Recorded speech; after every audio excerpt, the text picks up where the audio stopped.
Assalamualaikum warahmatullahi wabarakatuh. Di sini nama saya Nahdia. Saya akan mempresentasikan tugas UTS vaksin dan diagnostik untuk membuat kit diagnostik yang berjudul Diagnostik Alergen Obat guna menghindari kemungkinan Stevens-Johnson Syndrome di Indonesia dengan multiplex RT-PCR Takman Pro. Jadi, kita perkenalan dulu terhadap penyakit apa itu Stevens-Johnson Syndrome. Jadi, Stevens-Johnson Syndrome ini penyakit yang termasuk efek dari adverse drug reaction atau efek akut dari reaksi obat dalam tubuh. Dan ini tidak menular dan reaksi kulitnya itu menuju ke kulit dan mukosa atau selaput kondil atau mukokutan yang bisa dilihat di gambar tersebut. Ada kulit mengelupas, perubahan berwarna seperti ruam kulit, bintik-bintik kecil, bercak merah, adanya bercak bentuk lesi bercabang, bulat segitiga, dan bintang.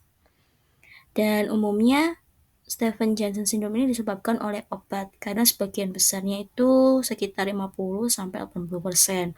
Meskipun tidak hanya obat menjadi salah satu penyebabnya, bisa jadi bakteri dan lain sebagainya. SCARS atau Severe Cutaneous Adverse Reaction itu sama halnya dengan adverse drug reaction, itu menyumbang sepertiga dari ADR atau adverse drug reaction secara keseluruhan dengan mortalitas 5% dari semua kasus, karena SCAR ini sama halnya dengan SJS. Kemudian mengapa bisa terjadi SJS di suatu pasien atau orang? Jadi gen HLA tertentu, nanti saya jelaskan ada gen alel HLA apa saja yang menyebabkan resistensi terhadap obat tertentu. Jadi memunculkan reaksi hipersensitivitas tipe 4 terhadap allopurinol, karena pada gambar ini menunjukkan sensitivitas terhadap allopurinol itu akan memberikan sinyal yang cukup kuat ke reseptor sel T atau TCR, sehingga mengaktifasi sel TCD8+. Kemudian sel TCD8+ ini akan melepaskan sitokin termasuk TNF-alfa dan lain sebagainya untuk menyerang keratinosit dan sel mukosa, sehingga terjadi pengelupasan kulit dan nekrosis dan seperti luka bakar. Kemudian pemicu SJS ini di Indonesia saya temukan masih 4, allopurinol dengan alel gen HLA-B581, kemudian carbamazepin HLA-B15-2, kemudian phenytoin HLA-B15-13, dan HLA-B5801 sama halnya dengan allopurinol, juga resistensi terhadap neviperin atau NVP.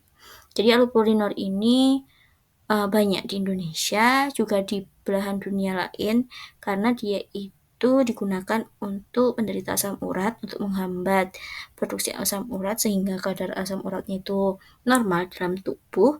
Kemudian kalau carbamazepin ini dikonsumsi sebagai antibiotik, juga digunakan di hampir sebagian besar di Asia Tengah.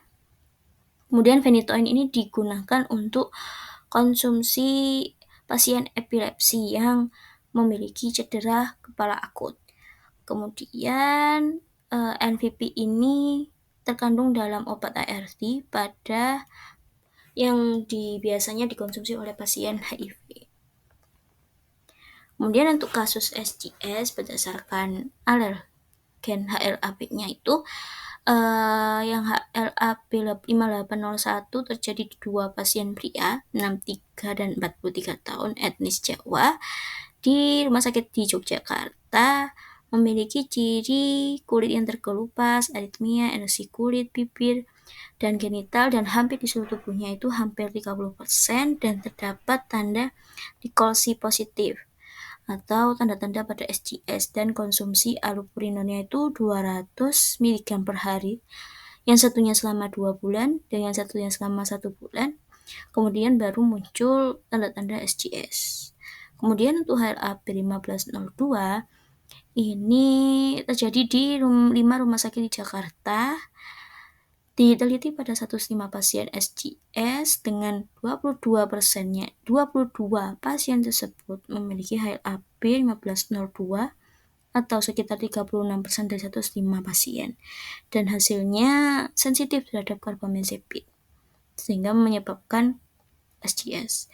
Kemudian yang HLA-B 1513 terjadi di pasien pria berumur 35 tahun. Dia mengalami kejang karena 4 tahun sebelumnya dia mengalami kecelakaan sehingga mengalami gliosis pada lobus temporal kanan di otak dan berpotensi epileptogenik atau kejang dan atau epilepsi juga. Dan konsumsi phenytoin ini diberikan karena untuk mengurangi kejang tersebut dan tidak kejang lagi setelah diberi phenytoin.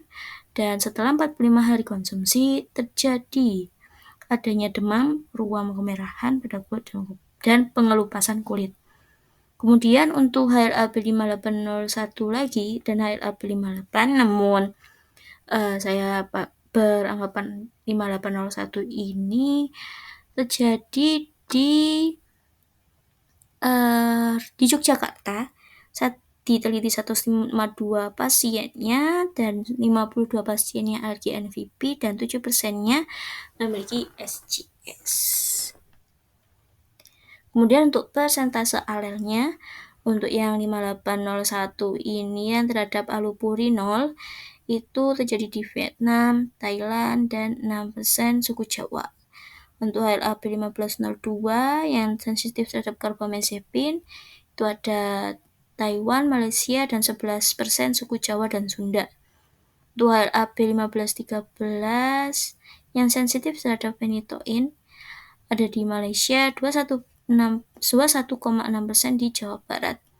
Kemudian yang HLA-B 5801 yang sensitif juga terhadap NVP itu sudah terjadi 32-48 kasus. Dan reaksi kulitnya itu yang menyebabkan SJS itu 0,3%. Nah, di Indonesia sendiri SJS terjadi 12 orang per tahunnya atau 12 kasus per tahun. Dan sindrom ini menyerang siapapun, baik yang dewasa maupun anak-anak, namun sering dialami oleh orang dewasa, terutama yang berumur tahun 65 ke atas. Kemudian, oleh karena itu saya menggagaskan ide untuk membuat kit diagnostik berbasis molekuler untuk mencegah reaksi obat yang merugikan atau adverse reaction, yaitu SJS, yang berdasarkan aliran sensitif terhadap obat tertentu di Indonesia. Yang saya masih temukan itu 3 tadi. Untuk penggunaannya, metodenya saya menggagaskan menggunakan Taqman probe yang bertujuan agar reaksinya lebih cepat, dilakukan multiplex, hemat bahan reagen, biaya peralatan rendah, operasi yang sederhana hanya mix saja, spesifitas tinggi, secara tepat menargetkan sequence DNA yang diinginkan. Sebelum kita mendesain bagaimana Taqman tersebut, kita harus mengenal bagaimana Taqman RT-PCR itu bekerja. Jadi RT-PCR Taqman itu ada 3 langkah: denaturasi, annealing, dan extension. Jadi pada denaturasi dia akan memisahkan dari double strain DNA menjadi single strain DNA. Kemudian pada annealing, primer dan probe-nya itu menempel. Jadi probe-nya di tengah, nanti sebelah kiri sama kanan ada primer forward sama reverse. Kemudian penempelan tersebut pada probe itu ada fluorophore dan quencher yang untuk menandai bahwa nanti akan memancarkan suatu cahaya. Kemudian saat annealing, primer dan probe nempel ini di DNA target nanti akan lepas saat enzim Taq polimerase ini melakukan pemanjangan.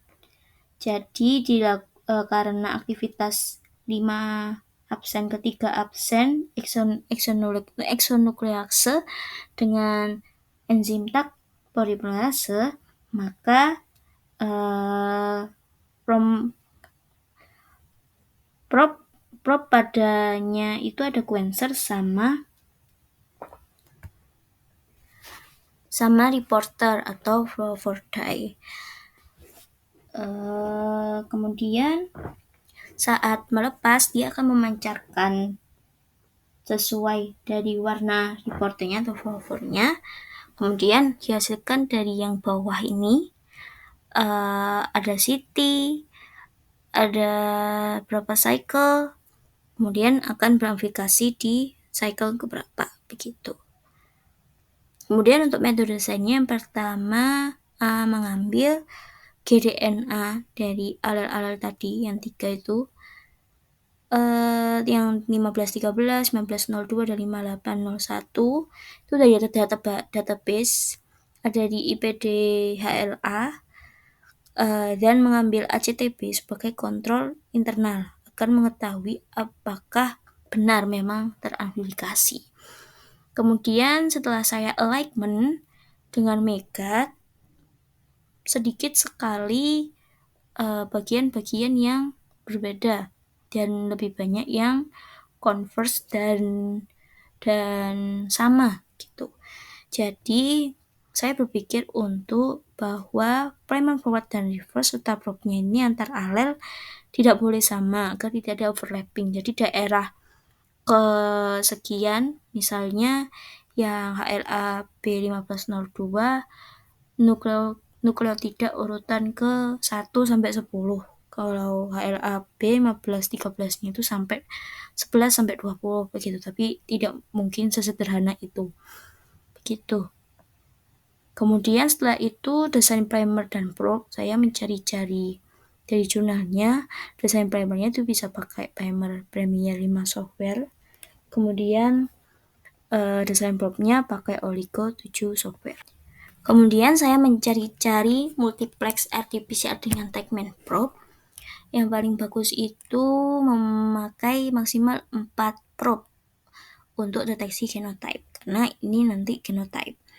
Fluorofornya atau reporter fluorofornya itu ada FAM, Fix, ROX, sama C5. Dan quenchernya bisa pakai PHQ1, PHQ2, sama PHQ3. Kemudian setelah pembuatan desain primer, divalidasi primernya dan probe-nya menggunakan BLAST, bisa pakai NCBI. Kemudian di quality control, di suhu TM-nya, gizi kontennya, kondisi buffer dan garamnya, konsentrasi oligonukleotidanya, dan lain sebagainya. Kemudian selanjutnya optimasi multiplex RT-PCR. Jadi optimasinya ini meliputi suhu annealing berkisar 46 sampai 60, karena jika suhu annealing terlalu rendah, pengikatan dari primer ke template ini tidak terlalu spesifik dan terjadi false positif. Kalau suhu annealingnya tinggi, juga mengurangi ikatan antara primer dan template, sehingga efisiensi amplifikasinya juga berkurang. Kemudian, optimasi juga dapat dilakukan dengan komposisi rasio primer dan probe. Selanjutnya, dilakukan mix PCR dan pembuatan kurva standar. Saya mengambil beberapa di jurnal itu total 20 mikro dengan mix primer dan probe-nya. Kemudian sampelnya 2,5. Namun ini juga nanti akan bergantung hasil dari optimasi multiplex-nya. Kemudian untuk alternatif desain primer dan probe-nya, saya melihat di beberapa jurnal untuk multiplex RT-PCR dengan Techman probe sebagai untuk mendeteksi beberapa bakteri menggunakan primer yang sama namun probe-nya berbeda, karena dari tiga alel ini memiliki hampir kemiripan yang tinggi, maka saya bergagasan bahwa untuk primer forward dan reverse dilakukan sama, namun untuk probe-nya spesifik. Untuk spesifiknya bisa diurutan kesekian sepertinya saya sudah melihat beberapa yang mungkin optimal, yaitu ALA B5801 di 669 dan lain sebagainya. Untuk ACTP, mungkin saya merekomendasikan menggunakan base, desain primer, dan probe sesuai jurnal yang sudah dilakukan sebelumnya. Untuk metode aplikasinya, jadi aplikasinya diharapkan untuk pasien yang membutuhkan obat allopurinol, phenytoin, carbamazepine, dan NVP. Karena jika tidak mempan dengan obat yang lain-lainnya, maka harus pakai itu. Sebaiknya dicek terlebih dahulu, atau sebelum memakai obat itu dicek juga terlebih dahulu dengan pengambilan sampel darah perifer yang berada di pembuluh darah. Kemudian diisolasi DNA menggunakan kit khusus untuk isolasi DNA dari darah manusia menggunakan kiam DNA Broad Mini, kemudian dikuantifikasi DNA dengan nanodrop, bisa juga disimpan di suhu minus 80 derajat, kemudian di mix seperti yang tadi yang saat sebelumnya dijelaskan. Kemudian untuk alatnya, setelah saya cari-cari, yang dapat membaca 3-6 probe fluoresensi itu ada Devia A7 Applied Biosystem CA USA, karena alat-alat lain belum tentu bisa membaca probe yang lebih dari 2 atau dari 3. Kemudian dilakukan analisis data. Selanjutnya, gambaran hasil dari yang saya harapkan seperti pada gambar kiri mengidentifikasi produk berbasis susu di beberapa dari hewan. Nah, ini membutuhkan 4 probe yang berbeda, sehingga saya hanya dalam satu tube itu 4. Mungkin bisa ditambahkan menjadi lebih kalau ada jurnal yang bisa multiplex lebih dari 4 probe. Jadi di sini terlihat ada cycle, yaitu siklus keberapa saat teramplifikasi, kemudian delta Rn, yang mana Rn ini perbandingan antara sinyal flow dan referensi atau standar ya mungkin ya, itu semakin tinggi maka semakin banyak DNA yang teramplifikasi. Harapannya semakin cycle-nya besar maka teramplifikasinya itu juga semakin tinggi. Namun ini juga bergantung terhadap optimasi dan DNA itu sendiri. Untuk penelitian yang serupa, ini merupakan multiplex RT-PCR hanya menggunakan 3 probe, 1 probe kontrol internal atau ACTB, kemudian 2 probe-nya ini targetnya itu HLA B1502 dan HLA-A31 yang resistensi terhadap carbamazepine sehingga menyebabkan scar. Dilakukan pada 16 sampel dan 3 probe, dan konsennya juga berbeda, 2 target dan 1 kontrol yang dimix di 1 tube. Kemudian spesifisitas setiap target ALR ini bergantung pada primer dan probe setelah dilakukan multiplex. Kemudian disimpulkan bahwa probe ini lebih spesifik karena probe-nya tidak menempel ke DNA template saat ada mismatch, sedangkan primer yang mengalami mismatch hanya untuk memastikan spesifisitas. Dan ketika grafik ini menunjukkan tidak masing-masing running. Jadi 3 ini tidak menunjukkan ini untuk running HLA31 dan seterusnya, namun ini hanya tampilan aja. Jadi meskipun satu tube, 3 tampilan ini menunjukkan kalau HLA31 kayak apa, HLA-B1502 kayak apa terhadap keseluruhan. Jadi untuk HLA-A31 itu berwarna kuning, kalau HLA-B ini berwarna hijau, kalau ACTB itu yang merah, menunjukkan sama-sama teramplifikasi dan ada juga threshold-nya. Kemudian untuk kelebihan dan kekurangan, kelebihannya estimasinya hanya diperlukan 1/10 menit, biaya digunakan cuma $5 USD, lebih murah dibandingkan metode Cybegreen. Namun Ini juga bergantung terhadap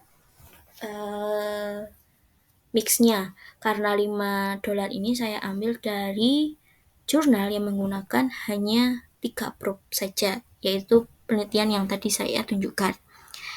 Itu $5. Mungkin kalau probe-nya lebih banyak, bisa jadi probe-nya lebih mahal juga gitu harganya. Kemudian probe Takmat ini menandai spesifik untuk setiap set primer dalam satu reaksi. Kemudian tidak perlu proses pasca PCR dan meminimasi kontaminasi sampel. Kemudian penilaian diagnosis sekaligus 4 alel, 3 alel, 1 ACTB untuk dapat menghindari SJS dan alergi obat. Kekurangannya masih diperlukan desain primer dan probe yang lebih spesifik dan optimal karena antar alel yang memiliki perbedaannya itu sangat kecil. Bisa dikatakan 3 alel ini memiliki polimorfisme. Kemudian perlunya dikonfirmasi dengan kit komersial, bisa pakai Xprobe HLA-P 5801, Probe Supermic dan Rotor GenQ. Kemudian database gen HLA-P di Indonesia ini masih belum banyak terdata, atau bisa dikatakan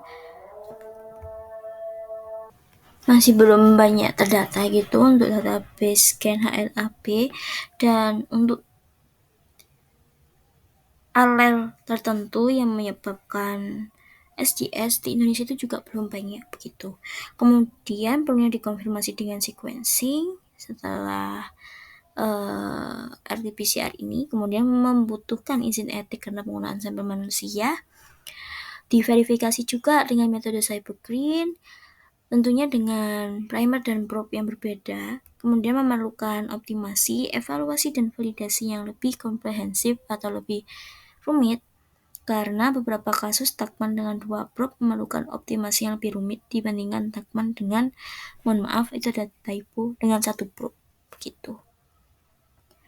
Sekian dan terima kasih.